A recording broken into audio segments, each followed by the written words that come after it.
So you guys were one. I'm hearing a lot of you guys. You guys wanted a theme song shortened, so here we go. This girl reviews movies, games, and books. Sometimes she plays them. So does that. And when she does it with the cat, does that make her crazy? Does that make her crazy? Probably. So it's shorter. There you go. Crazycatlady or Martha Butler does not own any trailers or pictures. I use them under fair use, educational, for education and entertainment purposes. Okay, hi everybody, Martha here. So before we begin this review, there's something I have to say since usually these Mandalorian movie reviews are not that long, so I decided I'm going to make this one a news thing. Now I don't know how much of this is true, but apparently, because uh, I did do or I already talked about live action of live action Lilo and Stitch a couple videos ago, and apparently, the Cobra Bubbles guy, the one who is the soldier worker for Lilo, they're having a girl be having her soldier work, being his Lilo's soldier worker this time around, which is not cool. Okay, I get it. They want, for some reason, they can't have people. They can't have. I don't get it. I guess they think that now it's racist. I don't get it. I don't understand this. Like, that was the joke of the movie, was to meant he's threatening, and at the very end of the movie he actually is nice to her and helps her keep Stitch. So come on. That was the whole entire point of the movie. We don't know if he's not going to be in it, period, or not. But they could have gotten like so many actors to play him. Samuel Jackson, anybody who is bald as black could have played him. Okay, I am seeing pictures put on there to say Shaq played him. So because people on Twitter are mad. Like, I'm so like they are salty about this movie. Finally, but they get salty about a live action movie that's about Disney. They keep on they keep on thinking that's okay for them to be mad now because it's their stuff. This generation stuff is now getting rebooted now instead of only mine and further back. But the thing is, you're now an adult. A lot of Generation Z's are now adults. Um, so that means you're no longer the generation of the kids. Just like when I came an adult, I was no longer a generation of kids. Okay? I'm a man. I'm a a millennial. So, and Generation Z is the one that's below me, and then there's the ones that are beneath them who are now kids. So, yeah, they have to realize once you become an adult, once you hit the age 20, everything your movies are now considered classics, and the eyes of and the media, and they have a right to remake your stuff and make it and turn it into make it good or make it crap. Okay, it's been long enough to say I can cuss now. But and so you're just going to deal with it. I really don't want them to have not him. I really hope they don't have Cobra Reverse not in it. And I just really wish they would not make the movie, period. Okay, I agree. Okay, the Lilo and Stitch came out when I was 13, and I love it. So much so I learned how to do Stitch's voice. I still, I did the whole entire toy thing last week. Do I need to go and get Stitch again? And say what he says about this? I'm like, yeah. Hold on.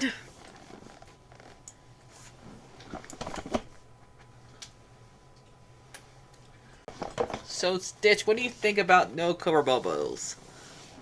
What? No cover bubbles? There's no proof of it though, right? Right, there's no proof of it. We don't know because we haven't seen no trailer of this. Not like Martha's gonna watch it anyway. She hasn't watched. I have seen Little Mermaid because it's in theaters, and I've seen the Peter Pan one because it's been playing in front of all the stuff on Disney Plus to get me watching it, even though I have not watched it on my own choice. No, not gonna watch it though. Either one. What are you gonna watch instead of my remake? Probably one of the episodes. Review it for you guys. Yeah, gonna do that. And hope that's what we're gonna do. Yep, because the TV show was great. The sequels weren't, like, I think the pilot for the TV show was fine, and the ending of the TV show was fine. But the sequel where Stitch gets sick, that one I didn't like. Yeah, because Layla didn't return for it. Yeah, because she's busy being, she was busy being in that horror movie that she was in, right? Yeah, busy being a horror movie. You did not know that Layla was in a horror movie, did you? Yeah, she was in The Ring. Okay. So we still bubble, so it can still be that movie, right? Right, maybe we have a different role. Maybe actually be an agent. Not be disguised as a social worker. But that won't be the same. No, it won't. On to the Mandalorian, we do. Enjoy it. Yay. Bye-bye. So, alright, actually I'm going to put down 2 news for this video. So, another thing that I'm not happy about with, the live-action Little Mermaid. This is the last thing I'm really going to say about this until I do, the one I'm going to do a review for, instead of watching the movie, is... And remember, it has nothing to do with the fact that she's black. Even though you guys are... Twitter's weird because they think it's okay for her to turn black, but they don't think it's okay for, Nani to be... She's too light. Which I totally agree. She is. But anyway, leave that girl alone. Stop harassing every single actress because you think it's wrong that they're playing this part. Leave them alone. Okay? It's not their fault. Get mad at Disney. Okay? Disney's the one that hired her. Who asked her to do the job. Go get mad at her. Go get mad at them. Not her. Okay. Never mind. Get mad at the company. Leave her alone. Okay. There. They're changing the lyrics to like 3 different songs. Okay. How many songs are in this movie, guys? How many songs are in Little Mermaid? Okay. We got the part at the beginning where they're the ships, the sailors were singing at the very beginning. Then we got where the daughters introduce themselves. Then we got Part of Your World. Then we got Poorer First Souls. Then we got Kiss the Girl. Now, the 3 songs that they're changing, because they're changing 3 of them, they're changing 3 lyrics, or 3 of them, the ones that people mostly know about when they think about the movie, is Part of Your World, Poorer First Souls, and Kiss the Girl. Because they have to make everything, like, these people don't watch the original, I think. I seriously think when they remake these movies, they just get the bare bone of it and just make it. They don't care. Or the people who is, like, they're people who are, like, they hire to, like, make everything not bad for the world. Basically. And, like, go, like, okay, read this. That person, that part of the book is bad now. Censor it. Or no longer edit it. Or, oh, this song's no longer sensitive. Edit it. Or destroy it. basically, like, there's lines in this in part of your world that's not good, because everybody thinks that the reason why Ariel went up to the earth to lands because for Eric, he had nothing to do with that. Listen to the dumb song. She was singing the song before she even met him. So yeah, she sang part of the word before she met him. That means she wanted to go on the land before she met Eric. Okay, Eric was just the final straw, and Eric's the reason. She just went up. She was gonna go up there anyway. She was probably gonna ask to go up there anyway. Okay, and so they're changing the lyrics to that. I don't know what's ones. They're changing the lyrics to Poor Person's Souls to make where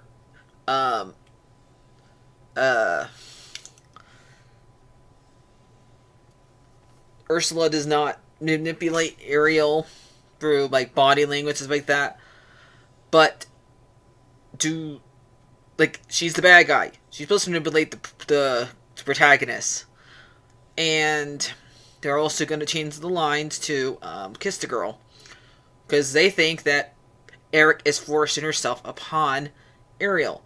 Eric is trying to get out of this situation. Why do you think in the middle of the song he asks her, "I don't really know your name. Maybe I can guess." And he starts guessing because she can't tell him, because Ariel can't write it, because Ariel doesn't know how to write things down. That's the only part I really would say what's wrong with the original, that the fact that Ariel doesn't write down, but that would ruin the whole entire point of the thing. If she wrote it down, then it would be way too easy. But the thing is, he's trying to get out of this. If anybody is trying to force upon him, it's her. Okay? Because she moves to kiss him in the middle of the song. But it's on to her point. Ariel went up there to be a person. And then the reason why she has to kiss a guy to order to get to stay human. Okay? In 3 days. Okay? She has to do that. That's what it says in the movie. So she has to kiss Eric in order for her to stay on Earth. To stay on land. So she has to kiss him. So she was perfectly okay with him kissing her. Was okay with him kissing her. Okay? There was consent. Okay? But Eric didn't want to be rude, because he just barely met the girl, and so he did not want to kiss her. So there you go. Watch the movie. So that's all I have to say about that. I'm really not. This is why I don't want to watch any of these live action movies, because it gets me mad. Okay? For real this time, on to the Mandalorian. There you go. Oh yeah, and Howard Ashman hates it. Howard Ashman hates the fact that they're changing the lyrics to his song. So, to his 3 songs. And the fact that the guy who wrote these 3 songs was help him write these 3 songs was gay. Yeah. Howard Ashman, he was gay and he died. Alan Rice is the one that's mad, because like 3 different people wrote this song, did the songs for this movie. So yeah, so the one that's alive is mad about the way that they're changing the lyrics, because he's not part of Disney right anymore, because I guess he retired. But now on to the Mandalorian. No more news for today. And Under the Sea. Under the Sea. I forgot to mention Under the Sea, which is weird, since they are making Sebastian not even the same. And I'm in a crab and rain underwater. There, I mentioned it, so people hopefully don't mention down in the comments. Forgot Under the Sea. How could you?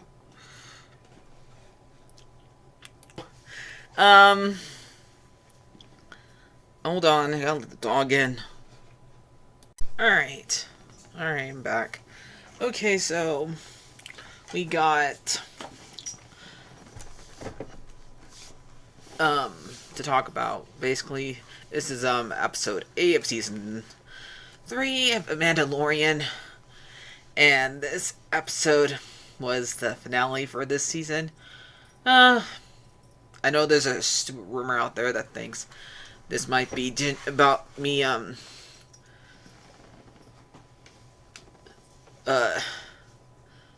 Pedro Pascal's last season. I think that they really should just, if he's no longer going to be part of the show, they should just end the show here. I understand why he would not want to do too much, because since he did this and The Last of Us at the same exact time. So that's why they made this season the way it is. Because it's hard for one guy to do 2 shows at once. Basically the same exact time. That's why he was never really there in person during this season. All he did was record lines in the... But I really hope that rumor is not true. It's just a stupid rumor.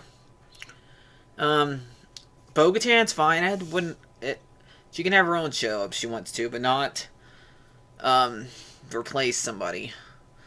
I don't want nobody to be saying this is the new Mandalorian, no matter who it is.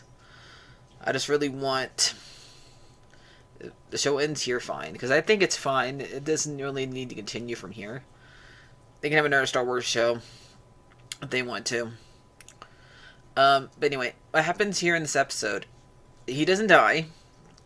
Thank you. Because last time we saw him, he got captured. The episode left off right when the show ended. Right when this episode ended, with Bo-Katan and the other Mandalorians trying to get out of there, and Din Djarin escapes. Grogu goes back for him somehow. They never really explain where, because he went through the hole with them. I guess he found a different hole. They did a bad job explaining it. Suddenly he appeared. Say, Dad. And he helps him out do this part, and then the guy who went up there to go and get the reinforcements, he stayed up there, and he stayed on the planet, stayed on the ship, and he pretty much died in contact. And oh yeah, spoiler alert, because people don't read the title there. He died because all the bad guys ships, the ATs, whatever they're called, attacked the ship and made him die in contact, basically. And then they had a bunch of I think everybody basically went with them, because all of them were there, because even the kid was there at the very end. So I think all of them was there. All of them went with them to go and get their home back. Some of them stayed on the ship, because they never really were clear who stayed behind. So yeah, but the kids didn't fight. Only one that fought was Grogu. Okay, but yeah, and out of the kids, and we find out that Moff Gideon had clones, so he did not kidnap. He did not take Grogu season 1 to help with the Emperor. He took Grogu so he could have Force inside of his clones that he made, because he had like a bunch of clones that Din Djarin killed right away when he found them. And he got mad, obviously, and so they fought. And then those red guys came, and oh no, yeah, we also saw like where those Mandalorians that were on the planet already stayed during the on their time. Was basically a garden / farm. So that part was pretty. And so we got the red guys came and attacked Mandalorian when they killed the guy, the Mandalorian with machine guns, and Grogu came and start pushing the droids, saying no, and then they go after him, and Grogu was able to distract them long enough to where Bo-Katan came back after the reinforcements came down from the ship and helped her. So they went back, and now they're going to take back their home. And when the ship hit the planet, hit where the force was, the where Moff Gideon was keeping keeping his fort. There was a fire, obviously, because it's a big ship, and Grogu shielded protected both Din Djarin and Bo-Katan with force and himself, and he held it off long enough for the flames went around them. And Moff Gideon was hit by the flames, so maybe he's dead. Probably, hopefully. And he got tired, so he rested after a little bit. And so we see the boy from the first episode of season 3 get part of the Creed. And then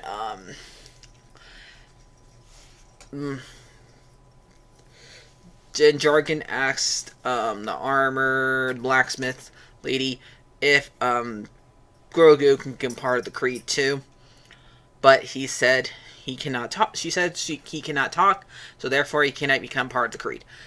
But he asked, can his parent? She said, can his parent speak for him, since he considers himself his parent? He said if his parents are basically if they're still alive.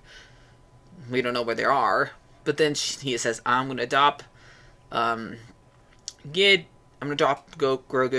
and the armor says, this is the way, so she agrees, and everybody says this is the way, so she allows Grogu to become from founding to apprentice. So now he's Din Grogu, because since he is being his apprentice, and so he has to go on a journey for his apprenticeship, basically. And while he's doing that, he's gonna go work for secretly work for the New Republican, really working for that rebel guy who is a director, because we also saw Dave Filoni in the background with his cowboy hat. He didn't say anything, but he was there in the bar. And Grogu saw the parts for the robot that died in season 1. That I say that I know droids can be fixed up, but I still really wish they would not bring him back, because his sacrifice is so cool. And for season 1, but Disney can't keep anything, not let anything die, apparently. So they grabbed a helmet that's from somebody else. That's from a different droid that was keeping like trophies at the bar they were at, and for service to work for the Republican, case by case in secret, and never tell anybody. Only he knows. So really, he's just working for him. And so that's basically it. I give this one a real 9 out of 10. Okay, so like I said, since a lot of people didn't really like this one, or didn't finish watching this season, I think maybe they could end the show here. Okay? I know. So, but I'll see you guys later, and like, share, and subscribe, and remember, may the Force be with you. Always. Bye-bye!